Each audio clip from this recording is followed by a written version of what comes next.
Hey everybody, remember when me and Best Guy Ever talked about Eromanga Sensei and Made in Abyss and Rick and Morty every single week, and then And people Fate liked Stay it? Night. And Famously. yeah, every single week that one. Yeah. Well, we're doing it again. This time it's Shield Hero.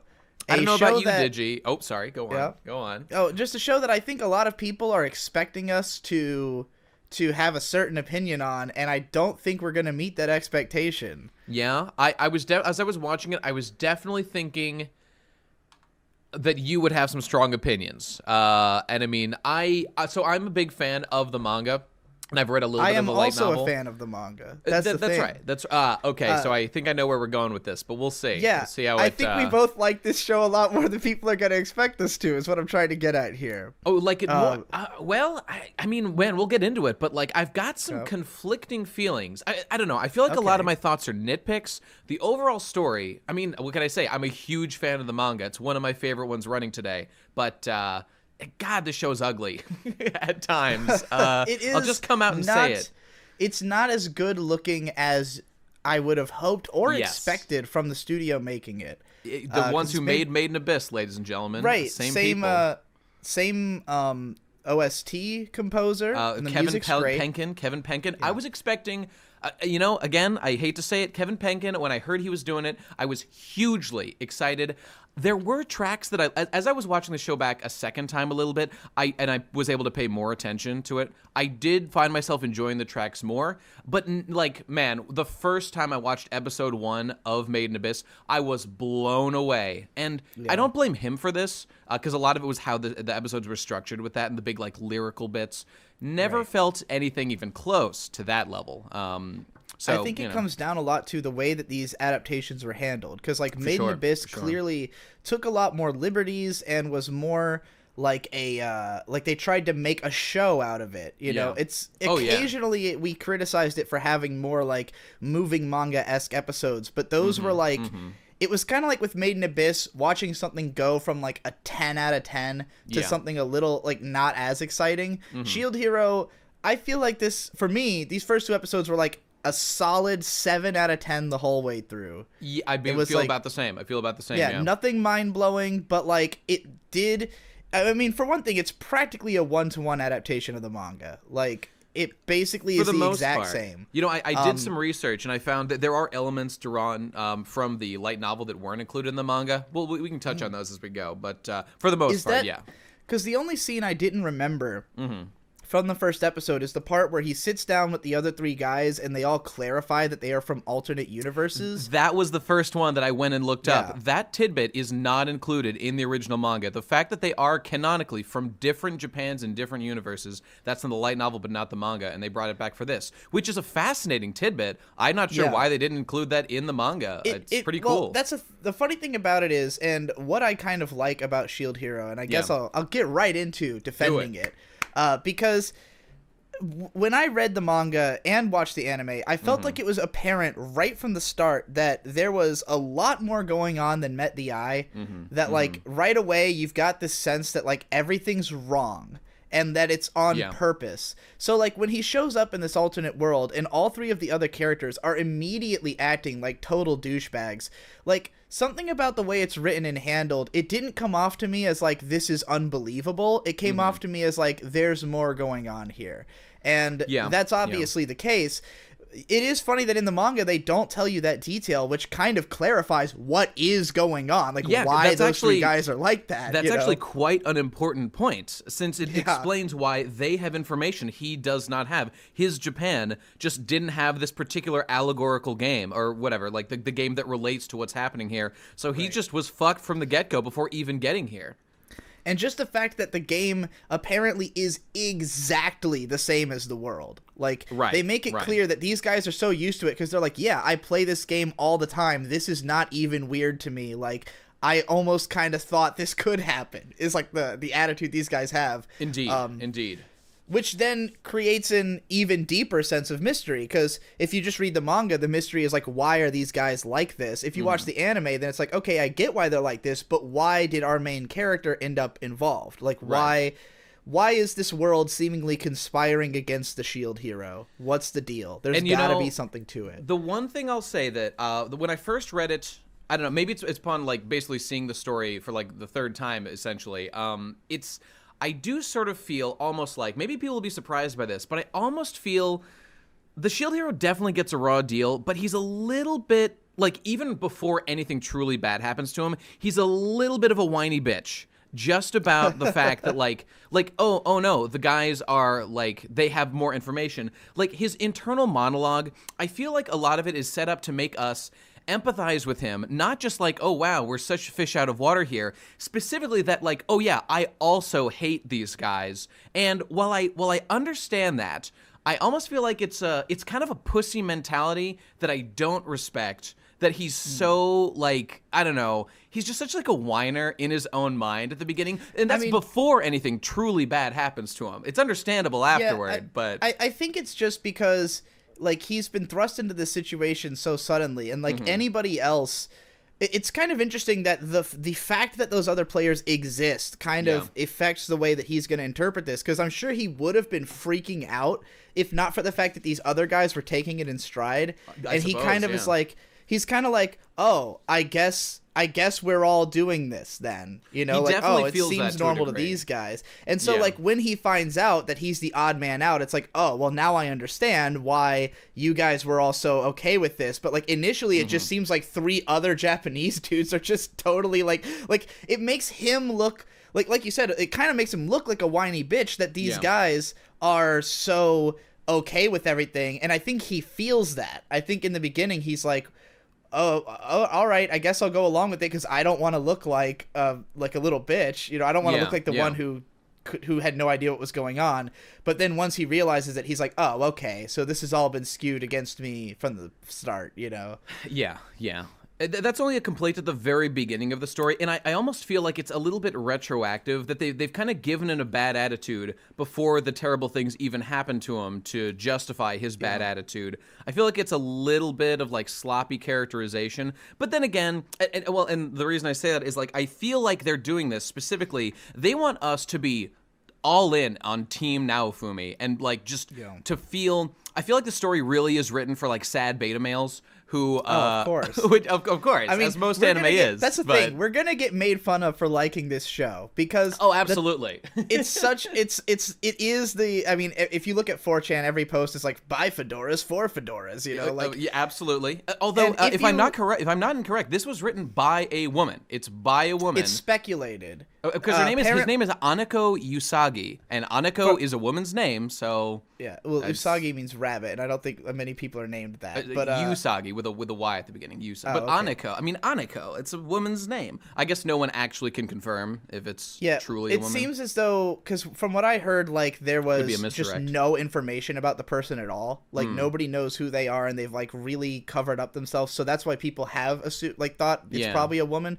I could easily see it being written by a woman. Like, the way that the story unfolds, I don't think it's something that I think it's something both genders would relate to. I even feel like this kind of, because a lot of people accuse this of being like a MGTOW, like, kind of, you know, I'm excited to talk about it. But I also feel as though a lot of men would not be willing to tell this story. That's very true. That's very true. There are lots of subjects that only a woman can kind of, but I mean, I guess maybe the fact that they publish anonymously gives them that veil of cover. So, you know, maybe it is a MGTOW guy. It could be either way, but like, personally, I think that the show overall, it's fairly romantic. I mean, the main character is a super nice guy who ultimately is always going to try to make heroic decisions as best he can within the system. He's just extremely angry while doing it. That's absolutely true. It's absolutely true. He never develops like a fuck women mentality or anything like that through all of this happening to him. I did want to bring up that one thing. I know we're jumping around all over the place, but let me just jump to one, like, the most fucked up thing Naofumi ever does. We'll go right to that, because I mean, I would love to talk about, and I'd love if you had more information about, like, the controversy that this show has sparked, which is very different from the controversy that, like, Goblin Slayer had. It's a different style, and I'm not really sure how widespread it is, though I've heard the sentiment. But the worst thing that Naofumi ever does is purchase a slave of what's her face, Rough Talia, and Yeah, go it's ahead. so clear that he does it because A, he has no other option, and B, she's about to die. Like, she's a malnourished child slave who's not helpful to anybody, who the guy tells him is like, yeah, she's not gonna last long, and so he clearly buys her to save her. Okay, you know? I understand why you might think that, but okay, I went back and I read the manga and the light novel to check on this, and here's the thing: when he's buying a slave, when he's picking out which one, he's shown like big, strong wolf men who are really powerful. He there's a whole he could choose any one of those. The reason he chooses Raphtalia, and this is telling, is he has an inner monologue that was cut from the anime. They didn't want people to hear this, but in the manga and the light novel, he thinks to himself, "Oh, look at her. If I have her as a slave, she kind of looks like that girl. It'll almost be like I have that girl as my slave." That's why he picks. True? That is really I looked it up, dude. 100%. He chooses this girl. Okay, dude, he goes into getting a slave thinking, he says to him, "I don't want a female. I don't want a female. I want a man because I've got issues with women." Understandable. But he chooses a woman specifically so he can project his hatred of this particular woman onto this. And he says, like, she shares a sex with this woman. Oh, that makes me so mad about her, but I'm going to pick her. Well, that's very different from how the anime presents it, for sure. Indeed, they just cut that line so that even they don't. Even the manga, I don't remember being that. Dude, I don't remember in the manga, but I went back. It is there. It's in the manga and the light novel. Isn't it? Isn't it? Because in the anime, they present it like that the guy shows him the wolf man, and he says, "Oh, you're showing me the most expensive one, knowing I can't afford it." Right. And then he says, like, well, it's kind of implied that not only is this the only one he can afford, but that he's buying her partially to save her life. And, like, the way that all incarnations end up displaying their relationship, like, he's never mean to her. He's never. Like, so it's kind of funny that they would even throw that in, perhaps just to make it darker. Yeah, I think so. And ultimately, I'm okay with that. Like, I don't think I need to agree with this hero or think that everything he does is right to find this story interesting. That's the thing that bothers me about all these types of controversy. Even in the case of Goblin Slayer, like, I was not a fan of the rape scene in Goblin Slayer because I just thought it sucked. Like, I don't care that there was a rape scene, because it's like, well, it's a thing that happens. Like, why wouldn't it be in a story? Like, yes. Are we meant to not display, like, that's just the universe this story is set in. It's very dark and fucked up. If that is not a story you'd want to consume, don't watch it, And even if they are trying to gratify you sexually, if that's not comfortable to you, don't watch it. In this case, like, if you don't want to watch a main character who is a weird MGTOW, don't watch it. You don't have to feel the way he feels in order to watch his story and get something out of it. And even if you, like, whatever, even if you hate like his approach to everything, if this is a fictional story, you do not need to be fully on board the morality of the main character. I mean, the point of this character, he's been pushed into this situation, and, like, I don't know, let's say you were brought to a fantasy world. I don't know, just to flip it, if you were a woman brought into a fantasy world, you had a specific power. It was a patriarchy instead of the matriarchy that's here. And, like, whatever, they used men issues to, like, fuck you over. Like, I would certainly understand why someone might have issues with, like, the opposite gender there. And so it's a matter of empathy. Are you able to empathize with the justifications of this character, even if, like, we know it's wrong to just, like, to own slaves, to, like, it's not objectively good to have hatred of women, which I don't even think he really has. It's just that he's developed a bit of a, he gets hurt really bad in this episode, and that's, I mean, if you listen to, you and I have both heard MGTOWs. And for anybody who doesn't know what we're talking about, MGTOW is Men Go Their Own Way. It's like a sect of, I guess would you put them under the blanket of MRAs, or is it just like its own thing? It's like, I mean, it's technically, I think they would protest to being grouped in the same category, but they're in the same manosphere in general, I guess. The manosphere, exactly. So MGTOWs are people who are like, they want to be men without women, just cut women out of their lives entirely. Right. And when you listen to them talk, oftentimes the people who feel that way are people who've had things like this happen to them. Indeed. And that is understandable, because that is what psychological damage is like someone, you've been hurt, you react in maybe not the healthiest way, but I mean, who the fuck is there to guide you? You know, yeah, it's this like guy's on his own. So this guy's in a situation where everyone's against him, and like this isn't even like a thing of like, oh, women are like this. It's like, no, she is the fucking princess. Like, this is a setup by the government. This is all to fuck him. Like, in time, we find that out. Yeah. Right. Well, and I think it's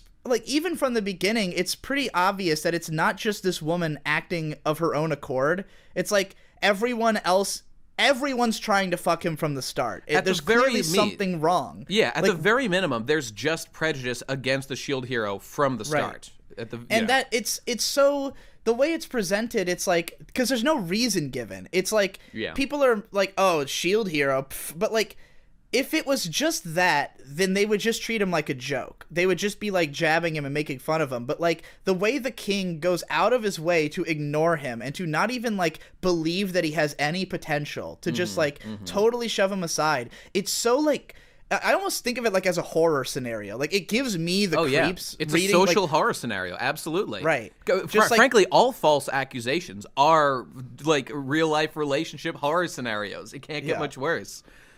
Yeah, and personally, like, maybe I have a persecution complex or something, but like, I relate to this show really hard. Like, that's why I like it so much, is that feeling of like, I showed up in this world not of my own accord, with no idea what was going on, and everybody else seems to know what's going on, and they're all beating up on me for reasons I don't understand. Sure. Like, that's how I see the plot of this show, and like who it's meant to appeal to is like, if you feel as though, because I mean, you know, I could draw parallels to just the way I feel about living on planet Earth. Right. I was born, I didn't know what I was supposed to do. Everyone else seemed to know what they're supposed to do.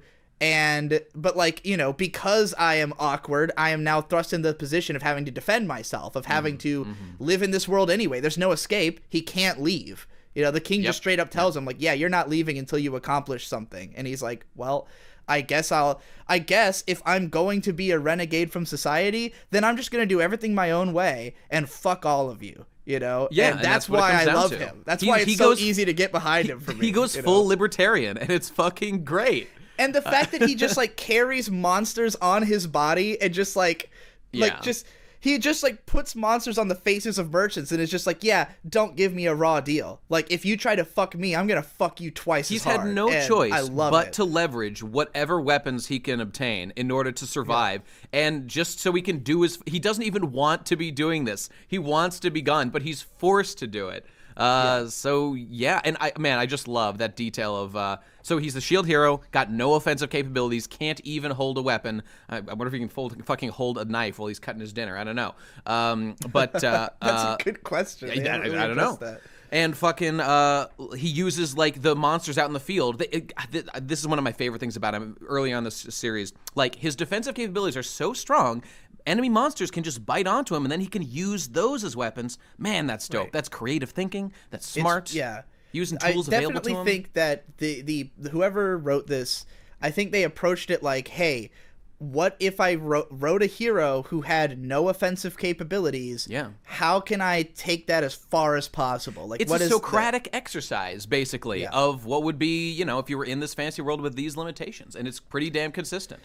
And it's really appealing to me as somebody who's like a big fan of like Dark Souls, and I've watched people do like shield only runs. Yeah, you know, it's like this is because it's presented that way, where you see the other characters, like, because they can kill enemies, they level up mega fast, and he's like he gains like 1 HP per hour, you know, because he has to like whittle these things down and like can't really do anything. So and that's what it's like if you try to do like a level 1 run of a game, like a shields only run of Souls. It's like you just have to spend an absurd amount of time to kill anything, and grinding and grinding and grinding so that you can be strong enough. And like, you know, it's a way that games are played that isn't explored much in anime, especially isekai, where most isekai shows start the main character off stupid overpowered. And you could argue that he is pretty overpowered in that he has so much defensive capability, but like, you know, he still is starting from the bottom and having to work his way up, and he literally can't even fight his own battles.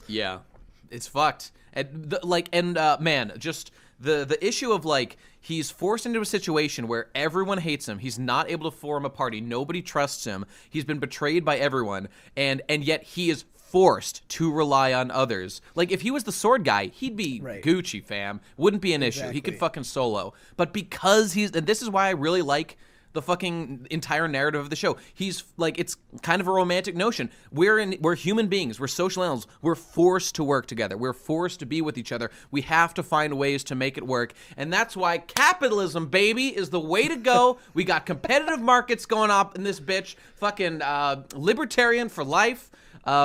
I don't know. It's just it's pretty cool to see it in action. Where did all that come from? I mean, he's a fucking capitalist. That's what he's doing. Earning money is like a major thing that he does. Like bartering takes up a huge amount of this guy's time, and I fucking love it. It's dope as hell. That's real shit. I'm exaggerating a little bit, but that is actually I see true. What you're saying in the sense, and I just made a video. Did you watch my Preach Success Strategies video? I did. I liked it a lot. Yeah. So like, yeah, he's in that situation where it's like there is nobody's going to take care of him. So it's like no matter how fucked he is, like at the end of the day, the only way to win is to just do whatever you can. He could like, either sit around and cry forever and do whatever you can. He could cry about being persecuted, about having the shittiest weapon, about how he has to rely on people, but he just mans up. And in fact, if I had one criticism for the show, it's a little bit of he switches real fucking fast between like helpless newbie and then once he accepts that like I've got no one, he almost becomes hyper competent really damn fast. You know, I don't know. I kind of get it because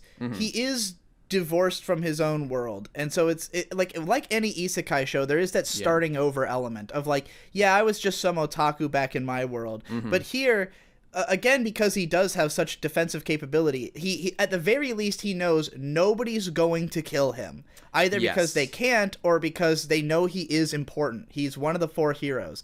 So it's like in many ways he does have carte blanche to act however he wants in this world. That is sort of true. Yeah. This is like, you know, if what I could kind of consider the otaku hero mindset, and like why isekai, like why they always take our otaku heroes to another world is that otaku tend to be people who have a vision for how they would fix the world. It's like, oh, if all of society stopped doing this, if we stopped, you know, if we rearranged our resources in this way, then everything would work. But there's no way for me to do that as just some otaku, you know, being the nail that's hammered down for sticking out. Like this is explicitly what No Game No Life is about, for instance, where they're like, oh yeah, we could solve the world in 5 minutes, but the world doesn't operate on logic. So then they get put into a world that operates purely on logic, and so they're able to change everything. So this character he's sort of in a similar position, and granted, they could have done more to like maybe suggest that he was a smart gamer, you know, like maybe because he doesn't even seem like he's that much of a gamer or anything in the start. He describes himself as pretty average. He's distinctly not a NEET. By the way, did you catch the weird story about how he? So I wasn't. There was a little bit of this in the anime, but I went back and looked at the light novel because none of this was in the manga. There was a story about how he kind of came to his current situation where he was like the fuck up of the family. He just wasn't that great. He's in college now or whatever. His little brother was a straight A student, but started fucking up. And Naofumi deduces that the reason for this was because his parents put too much pressure on the little brother to be perfect and succeed because their older son, you know, wasn't doing that great or whatever. Right. So what he does is he introduces his younger brother, who's like a Chad, to like a dating sim, like the otaku lifestyle. And by finding he calls himself like a pleasure expert or like a diversion expert or whatever. By introducing, why didn't they mention all that in the anime? Because they just had like one line about it. It was really weird. And it was very strange. And actually, I liked in the anime, this is what got me intrigued. As he's walking past the room, as he's still in the real life, he mentions how he quote unquote like saved his brother. And he walks past a room and we see some otaku shit. And I was like, what is this implying? So I had to go find out. And what it's saying is that his brother was like a straight A student, but he had too much pressure. So his older brother Naofumi introduced like pleasure into his life with like erogaze and otaku shit, and that supplied a release valve of the pressure that allowed him to like redouble his efforts and concentrate on his schoolwork and like be a fucking superstar student. So despite now being an otaku, so that's an interesting backstory. Maybe that is to suggest that he has that kind of ability, that kind of Yeah. management of human resources ability. I think it's implying that like he knows like eroge or like otaku shit on such a level he could detect when it would be helpful for his brother and like would provide. I mean, that's another big whatever. element of these isekai otaku media. You've got shows like Outbreak Company, where it's about a portal between Japan and another world opens up, but in that other world they've got like slavery and stuff, and like half elves are mistreated, so they bring an otaku to that world to like teach them through anime and manga how to be better people. Okay. So I think it's like going for the same kind of thing as that Yeah, there's always this sort of pride. There's like always this pride that otaku media, because it mostly preaches like something like Gurren Lagann obviously preaches like how to make a better functioning society and how to be a good person. And so like now there's anime that are like, yeah, anime's been teaching this lesson all along, we could take this to another world and it would all work out there. It's interesting though, because definitely what we're seeing at the beginning of the show is, and characters comment on this, like the weapon shop guy, that like it appears that this fucked up world has immediately corrupted Naofumi, which the country they're in, I mean, it's a matriarchy, that's neutral, not necessarily good or bad, but like it's they call it a human supremacist nation where demi-humans are enslaved. The worst crime, this is funny, the worst crime you can commit is even sexually assaulting a woman. God, this guy's a fucking MGTOW for sure. Whoever wrote this is absolutely a MGTOW. I've got no doubt in my mind. Because like I don't know what else would that be implying other than like he's like, oh, right. Okay, you get my point. And we see that he just buys into the whole like slavery system immediately, and sure, he does it for the greater good, but I think a lot of people, I haven't seen this, but I assume a lot of people are a little uncomfortable with the whole slavery thing going on in the show, and how our character like it participates in the system, and it is racially based, like the one in America. It's not based on like you lost a battle. It's specifically racially based. So I certainly get. I mean, I get why it would make people uncomfortable, but like I think that's the point. Like this is a dark, shitty place. Well, they have slaves. This character has no other, like literally no one in society will help him and he can't fight by himself. So like who could he possibly make fight for him? A slave. And if you're gonna pick a slave, pick one who is like would be better off working for you. Like this girl literally explicitly will die soon. That's true. She's like, That's true. She's small, she's sickly, she has no family, she's going to go out. And like the fact that he had more fucked up reasons for picking her is interesting that they threw that in, because they didn't have to. Yeah. Like they could have gotten away with making it seem more innocent than as that. they did in the anime. But yeah, they even having that on top of it. Like his top priority has to be like this needs to be a functional slave who can help me fight. Right. So of course that's still a valid concern. Yeah, and like so, and once he has her, like because of the fact that he has kind of this like diplomatic immunity, like he aggressively takes her to cafes where they say no demi-humans, feeds her food that demi-humans would never get to eat, like armors her well, treats her well, like tries to teach her to believe in herself and to not have a slave mentality. That's like, true. That's true. And it makes me think back, like there were, even back in like in American slavery times, like there were people who worked in that way to try to free slaves, like to try to educate them and like help them escape from slavery. And I think it's pretty clear that when he, like, I think that he's doing this in such a way that will ultimately benefit her. And when she, at some point he basically tells her in episode 2, like, well, if you can't fight, then I'm just gonna have to free you, and you're just gonna be like back on your own, you know? And like, that's an interesting moment. His reasons for doing so are very understandable, because he has to defend the world. And I like the way that he frames it to her, like, you need to help me so that no one ever has to suffer the way you did ever again. That's a very good way, and we can see that that's what actually motivates her. Because he clearly, he wants her to not be fighting because he's telling her to. Like, he knew he would have to do that in the beginning, because she's not going, like, of her own accord, she wouldn't fight this way. But, like, if he can teach her enough so that she's confident and then give her reason, then, like, I think that the number one thing that people need in order to live is purpose. People need to have something they're fighting for. They need to have a reason to live, or else they become depressed and they can't get anything done, you know? And there are people who live in low stations of life who, if they have a sense of purpose, will still be able to continue fighting, you know? Yeah. And like, he sees this girl and he's like, look, if you can't fight for me, you are useless to me, and I will just, you know, I'll just free you. You'll be free to do whatever you want, but like, what the fuck are you gonna do? You could fight for me. You could kill these monsters and make it so nobody ever has to suffer like you again. You will have purpose.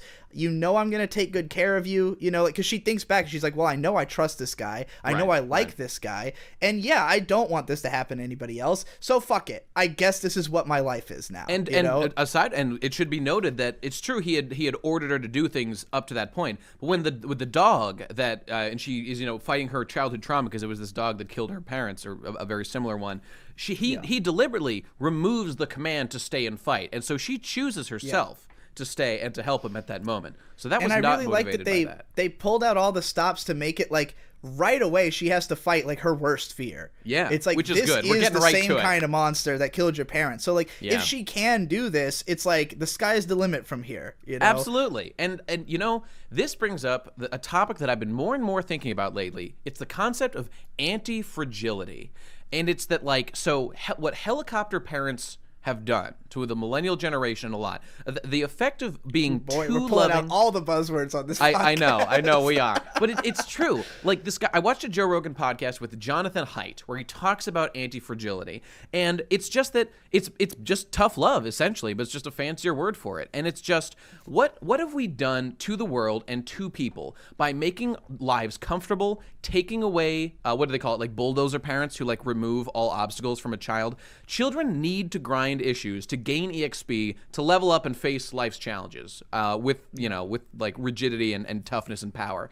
And like, is it truly for the best for your child, or for your fucking slave, or your party member, or whatever, to just like not do anything to challenge them, but like removes them of pain in the here and now? Or is it best to give them challenges, give them purpose, and let them obtain resistance and resilience to life? I think the problem we've had is that, like, it's just that in human history, the ways that we went about doing that were wrong-headed and wrong. Right. Yeah. And so, like, we look at it now and it's like, it's an overcorrection in the other direction. It's like, well, we all did it wrong before, so now we're just going to make everything easy. It's like, well, you need a balance. Like, just come up with ways to challenge your kids that aren't abusive. That's the thing. We have to find that even but that's not relevant place to this show. No. But I mean, it's the same concept of like, it's that people criticizing him for like forcing her to do anything, which honestly I haven't even heard. I'm talking to a straw man right now. But if anyone were, I could see someone doing that. And if they did, I would say that, like, what's best for this person, for this slave of his,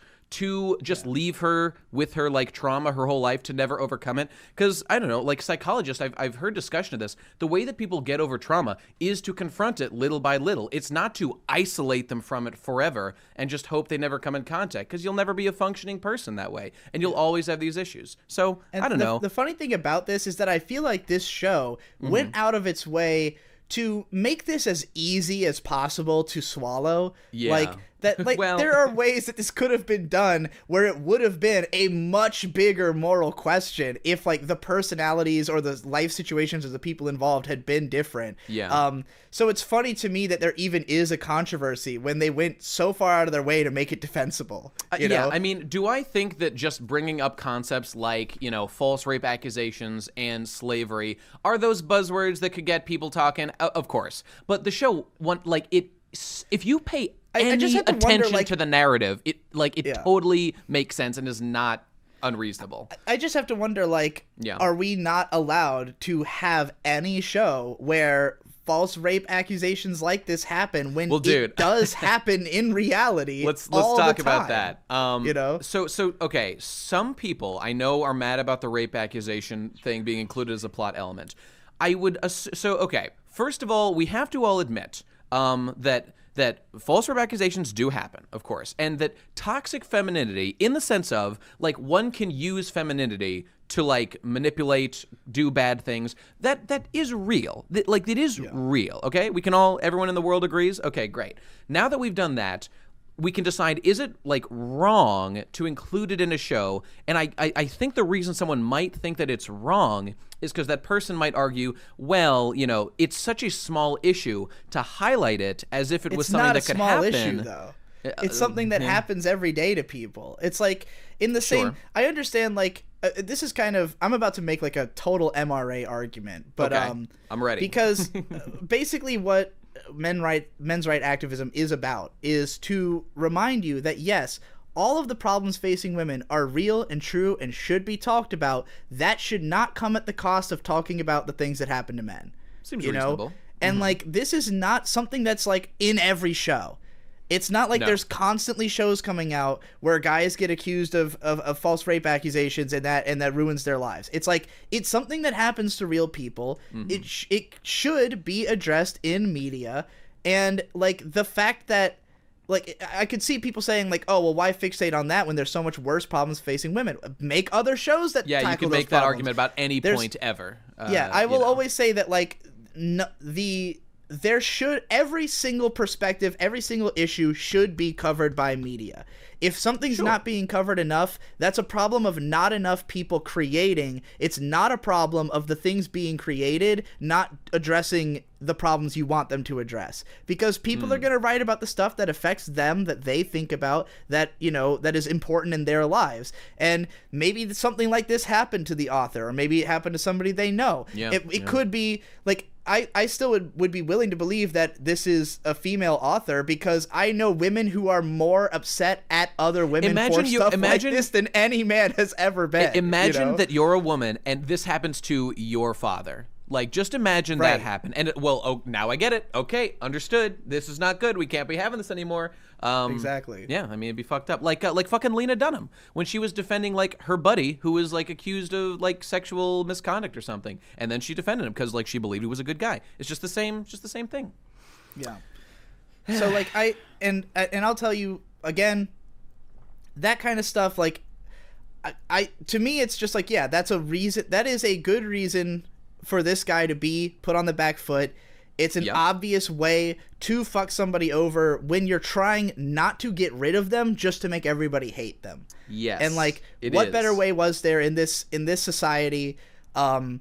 It's just I just don't think that there's any reason to get upset about the way this story is told, because the point of it is simply to have something that would put this guy in this situation.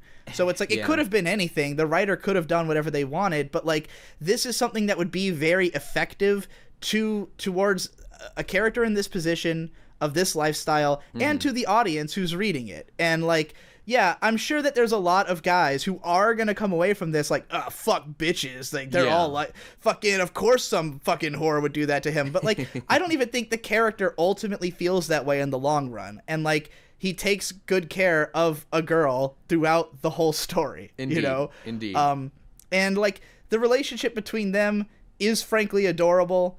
I love their relationship. I love that he takes care of this girl and like sort of, helps her get her life on track, and she becomes like a dedicated warrior to help him because she's like, yeah, this guy saved me from this situation. It's great. And nobody else cares. Like, this is not a situation where it could have just been anyone. Most people in this world are actively racist against demi-humans. Yeah. And this guy, because he comes from our world, has no reason to feel that way. And the other guys, because they all know this world and they want to be accepted, they want to live the high life, they want to be like standard citizens here, they're going to toe the line and just believe whatever the people here tell them to believe. They've literally got non-shield hero privilege, and that is what is holding them up. That is a literal thing that they have in the society. And it's the fact that the shield hero is discriminated against just for being the shield hero, with like rumors about him and stuff, before he does anything or any accusations come in.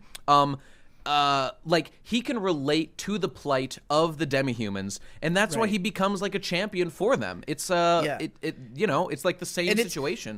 it's an interesting and powerful message because I would love it if they ever address this. If they ever address him having like some kind of realization that maybe he wouldn't have been that way if things hadn't gone this way. Like maybe if he had come and he had been accepted, he would have just played along and he would have been just as much of a piece of shit as everybody else. But like, you know, because of the fact that he's been forced into the position of being a bad guy to everybody else, he's like, well, you know, I certainly don't like this society, so why should I agree with it? Why should I share its prejudices? The fact that the other heroes don't have to go through any of this, like, none of them pay any mind to, like, I don't think any of them are thinking about this world as anything more than, like, a fun isekai world where they can go on adventures and do dope shit and whatnot. None of them ever come into contact in what they're doing with, like, the ills of the society. None of them in their travels like even discover until maybe quite a bit later that like slavery is even there, that the demi-humans are even treated badly.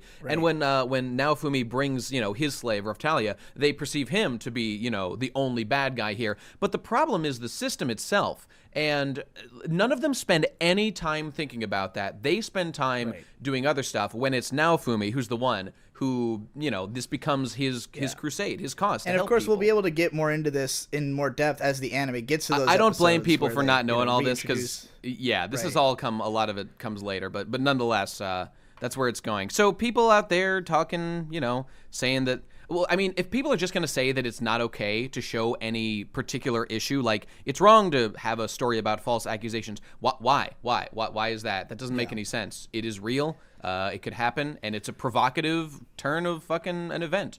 So just a lot of this seems to come from crusaders who have a particular cause, and they push that cause, and if anything infringes on that, that's, you know, deviant or shouldn't be allowed. And I mean, I think you and I both just reject that outright. It doesn't make any sense. Yeah, and I mean, I will come out to admit that, like, me being so defensive of this show, this show, as I said earlier, I relate to it because I feel similarly about, like, my place in society, and, like, my mentality towards the world is very fuck you all, you know? So, like, and granted, even I tried to read, like, the fan translations of the light novels back when because I only read, like, 10 chapters of the manga while it was first, like, when it first was coming out.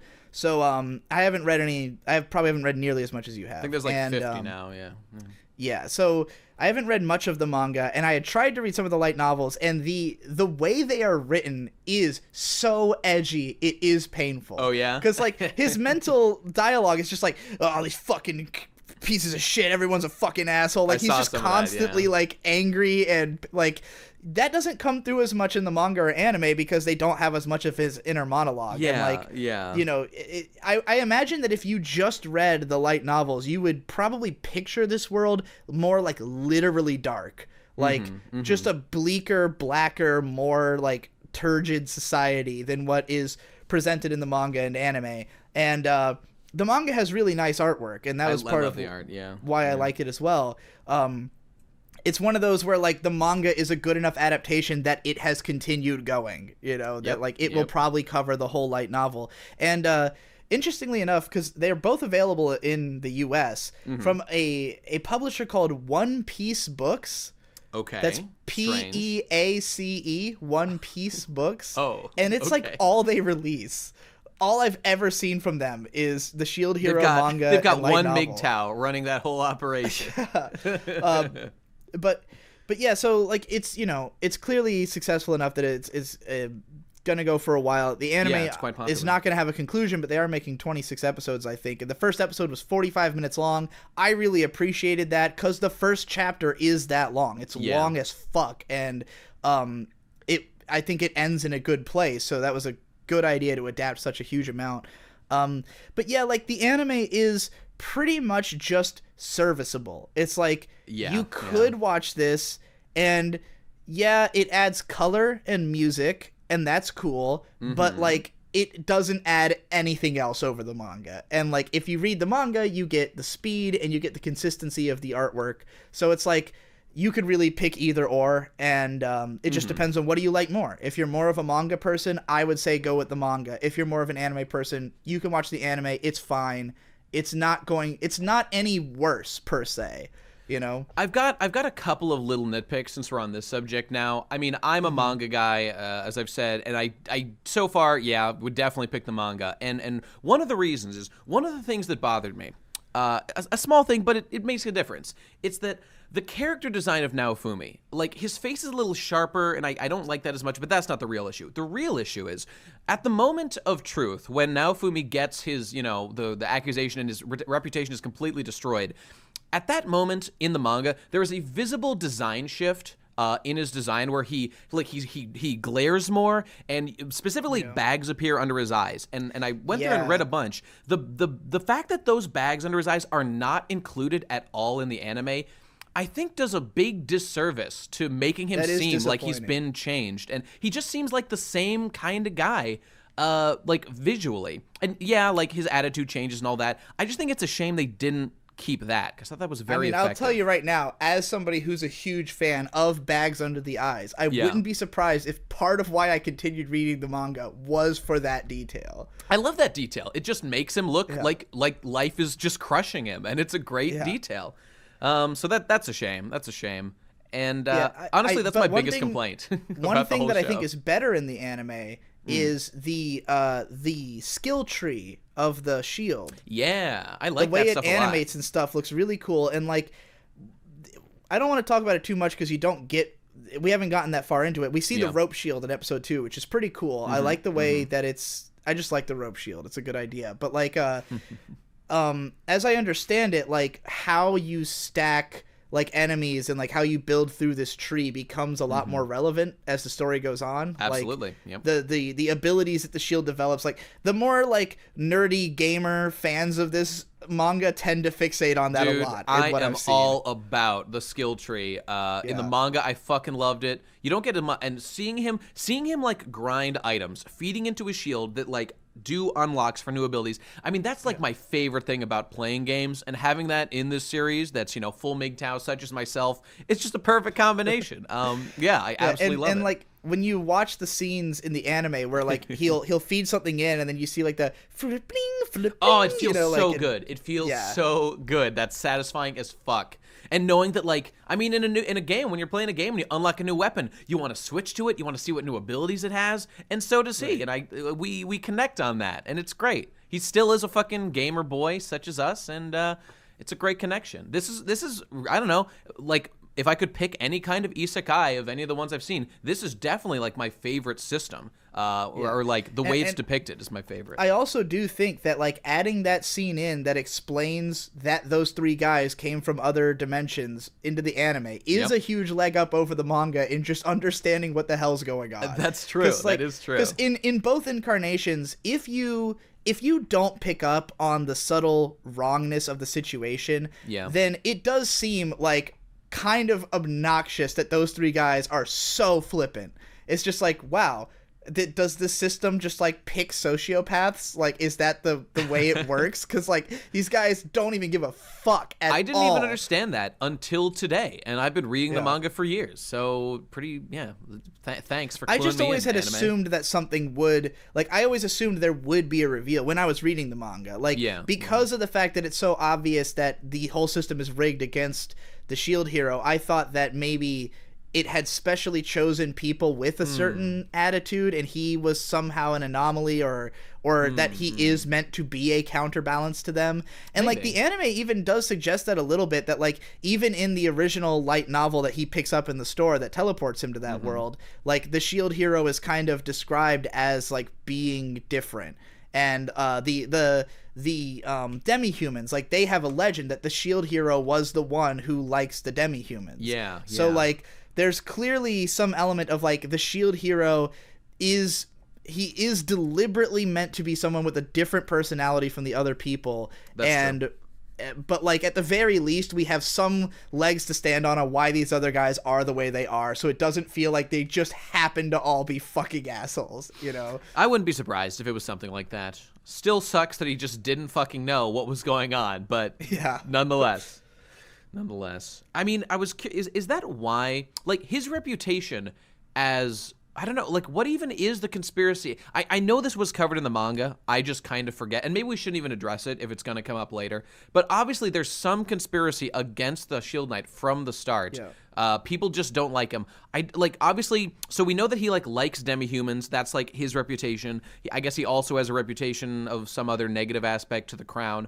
I forget what that is. In fact, I guess we can I'm just sure it'll address come that up later. It'll probably be more fleshed out in the anime even, because I do think that the manga clearly, I mean, we can confirm now it skips over details from the book, and the anime is seemingly wants to add some of that back in. It is interesting that they even are doing that when, like, the parts that are the same as the manga are almost exactly the same, like, even visually. Like, they clearly used the manga as the basis for the visuals of the anime. They didn't just make it up off the top of their heads or anything. But that's for sure. But yeah, it's interesting that they would add stuff back in. So I feel like some care is being put into this adaptation, even if it's kind of disappointing visually. I mean, it's not bad. It's above average for today's anime. It's just nowhere near like Made in Abyss. I mean, every once in a while, I mean, really, that's the thing. I overhype myself a little bit for the visuals, knowing that this was by Made in Abyss guys. And I mean, the director was not the same. I looked this up. The director was, let me see here. I've got it. Takao Abo, who worked on Bebop in animation and Eureka 7. He actually directed some of the episodes. Everybody worked on... Kinema Citrus is a studio that broke off from Bones. So, the idea that he would have worked on those shows probably just because he's been a Bones/Sunrise guy since the 90s, and fair enough. Just worked his way up to director over the years. But I mean, just remember the trance we were in when we saw that quote-unquote like Ghibli-esque animation from Made in Abyss episode 1? God, that was magical. We didn't get there, but... maybe we can count on more consistency. Like, maybe we can count on this never dipping, The manga was very consistent. So if they just don't slow it down at any time, and I thought the manga really did a great job of keeping my interest every chapter. Yeah, could be good. To address just the OP really quick, I don't like it, and it's mostly because of the sound palette. I don't even mind the rap. It's rough. I think the song would be fine if they just chose different instruments. It just sounds really cheap and shitty, and it kind of sounds like it was made with, like, when you open up FL Studio and it has like the 4 default like bass, kick, snare, cymbals. Like, if you just use the ones that are there when you open the program, that's what it sounds like.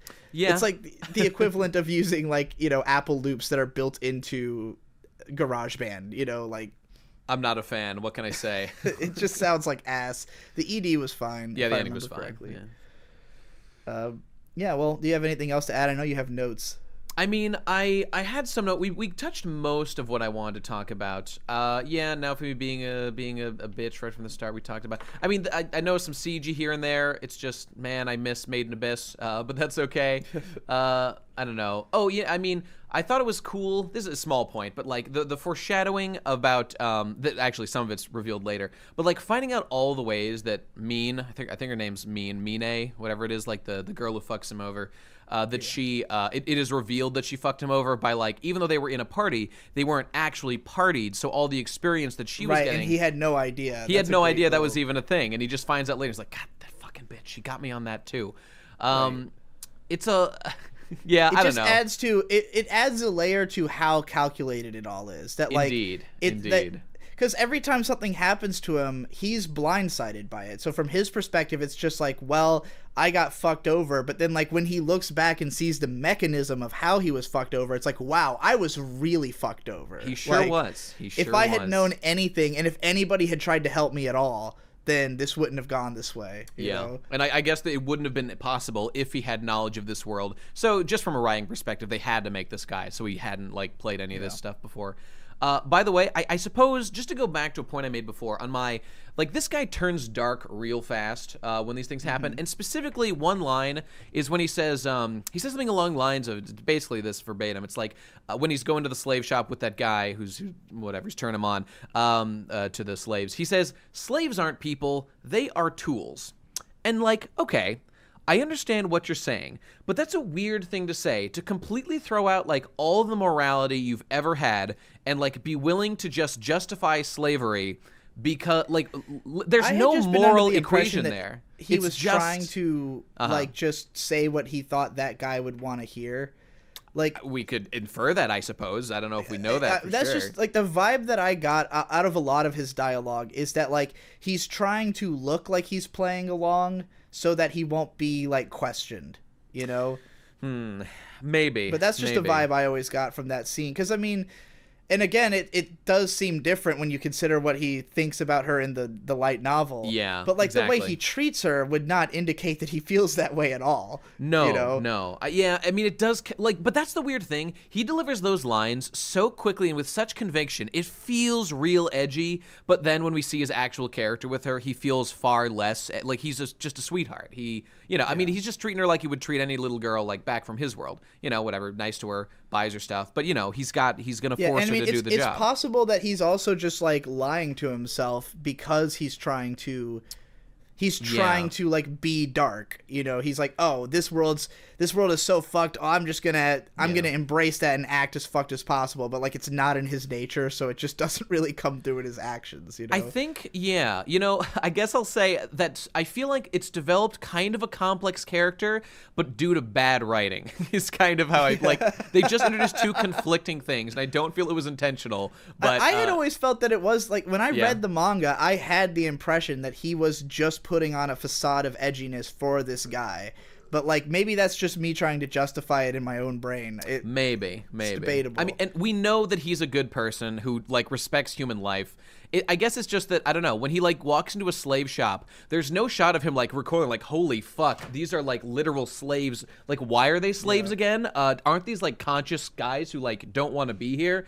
He's just like, whatever. I mean, it's kind of like a Kirito thing where it's like after Kirito becomes a beater, it's like nothing can impress or affect him anymore. He's just like permanent scowl, like, oh, like, people died. Well, that happens. I don't want to be too very harsh light on him. Novel. He has gone through a traumatic experience, so like that might have like maybe like when you're like super pissed off about something and someone like comes up to you and is like, hey, help, like my kite's stuck in a tree, you're gonna be like, fuck off, I've got my own problems. I don't give a shit, just die. Why don't you die with your fucking kite in that tree? So, you know, maybe it was a little bit like that. Use a string on that kite to hang yourself from. And then the kite fucking comes loose and like drifts like with them hanging off the string, off the kite through the sky. Yes, this is the kind of content we need, people. Yes.